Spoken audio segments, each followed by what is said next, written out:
ফটিকরা সাম্প্রদায়িক হিংসায় উত্তাল শিমুলতলা, মসজিদ মাদ্রাসায় অগ্নিসংযোগ, শূন্যে গুলি চালিয়ে পরিস্থিতি নিয়ন্ত্রণে পুলিশ। ফটিকরা বিধানসভা কেন্দ্রের অন্তর্গত শিমুলতলা এলাকায় ভয়াবহ সাম্প্রদায়িক হিংসার ঘটনা ঘিরে চরম উত্তেজনা ছড়িয়েছে। সূত্র মারফত জানা গেছে, সামান্য পূজার চাঁদাকে কেন্দ্র করে প্রথমে দুই পক্ষের মধ্যে বচসা শুরু হয়। সেই বচসায় অল্প সময়ের মধ্যে সংঘর্ষের রূপ নেয় এবং পরবর্তী সময়ে গোটা এলাকা কার্যত রণক্ষেত্রের চেহারা নেয়। অভিযোগ, সংঘর্ষ চলাকালীন একাধিক স্থানে মসজিদ ও মাদ্রাসায় অগ্নিসংযোগ করা হয়। পাশাপাশি মসজিদে সংরক্ষিত পবিত্র কোরআন শরীফ অবমাননার অভিযোগ উঠেছে। শুধু ধর্মীয় স্থাপনাই নয়, সাধারণ মানুষের বাড়িঘর, দোকানপাট ও গাড়িতেও ভাঙচুর ও অগ্নিসংযোগ চালানো হয়েছে বলে খবর। ঘটনার তীব্রতা বাড়তে থাকায় এলাকায় চরম আতঙ্ক ছড়িয়ে পড়ে। পরিস্থিতি নিয়ন্ত্রণে আনতে দ্রুত ঘটনাস্থলে পৌঁছান জেলা পুলিশ সুপারের নেতৃত্বে বিশাল পুলিশ বাহিনী ও দমকল বিভাগ। আগুন নেভানোর পাশাপাশি পরিস্থিতি সামাল দিতে পুলিশকে শূন্যে গুলি চালাতে হয় বলে প্রশাসনিক সূত্রে জানা গেছে। বর্তমানে গোটা এলাকা পুলিশ ঘেরাও করে রেখেছে, অতিরিক্ত নিরাপত্তা বাহিনী মোতায়েন করা হয়েছে এবং পরিস্থিতি নিয়ন্ত্রণে আনতে প্রশাসন সর্বোচ্চ চেষ্টা চালিয়ে যাচ্ছে। এখনো পর্যন্ত হতাহতের সরকারি কোনো নিশ্চিত তথ্য পাওয়া যায়নি, তবে ঘটনার তদন্ত শুরু হয়েছে এবং দোষীদের চিহ্নিত করতে তৎপর পুলিশ। পরিস্থিতির উপর প্রশাসনের কড়া নজর রয়েছে এবং সাধারণ মানুষকে শান্তি বজায় রাখার আবেদন জানানো হয়েছে। ত্রিপুরা থেকে গোপাল সিং এর রিপোর্ট, আসাম প্রাইম নেটওয়ার্ক। এখন আমি কইলাম এগুলা দেন তোমরা আমার ড্রাইভারের লোক এইটা করলা, এটা আমার চিনোরানি না। যদি আমি অপরিচিত হইতাম তো এক কথা, আর পাশের বাড়ির লোক না হইতাম তো এক কথা।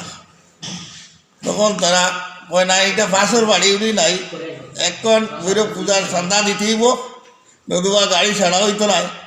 আমি বললাম চান্দা তো আর ভোগট লইয়া, চান্দা তোমরা লিখিত দেও, আমি টাকা দিয়া দিব, ভৈরব তলি তো দেরি আছে, না হইতো না। কইয়া আমার বা রাগান্বিত 4-5 ফুলাবা নাইয়া আমার এখন দিতেইব, নাইলে গাড়ি যাইতে দিতাম না। তখন আমি কইছি গাড়িটা লিয়ে যাও বা, গাড়ি যাইতে দিত না। কইয়া আমি যখন বাধা দিছি গাড়ি লিয়ে যাও, তখন আমার উপরে তারা আক্রমণ এবং গাড়ির ড্রাইভারের উপরে আক্রমণ করছে।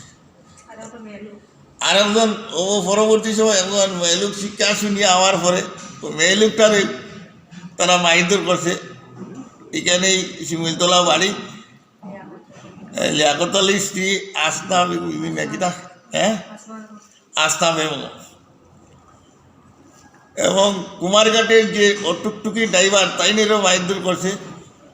তাইনেও আপনার এর পরবর্তী সময় তাইনে বাড়ি করে কিছু চিকিৎসা করছে কি জানি না। পরবর্তী সময় তো আমার এই হসপিটাল তারা লেগে আইছে। আমার পরবর্তী সময় মোবাইলের যেটা শুনছি, আমার दुकानों आगुन लगाई से। जस्ट सुबह यहाँ पे थोड़ा सा टेंशन हुआ था, कुछ लोग आए और कुछ घर के बाहर आग लगाए। उसका इमीडिएटली हम लोगों ने फोर्स मूव किया है और क्राउड को डिस्पर्स कर दिया है।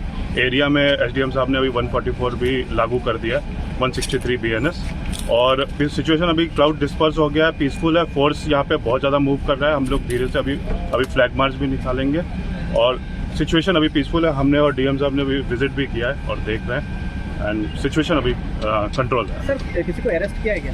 अभी प्रोसेस चल रहा है, कुछ लोग अरेस्ट हुए हैं इस मामले में। कितना घर में आग लग गया?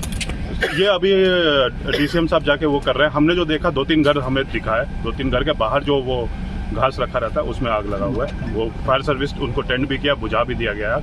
तो जल्दी हम इस पे केस लेके एक्शन भी कर रहे हैं और अरेस्ट भी कर रहे हैं।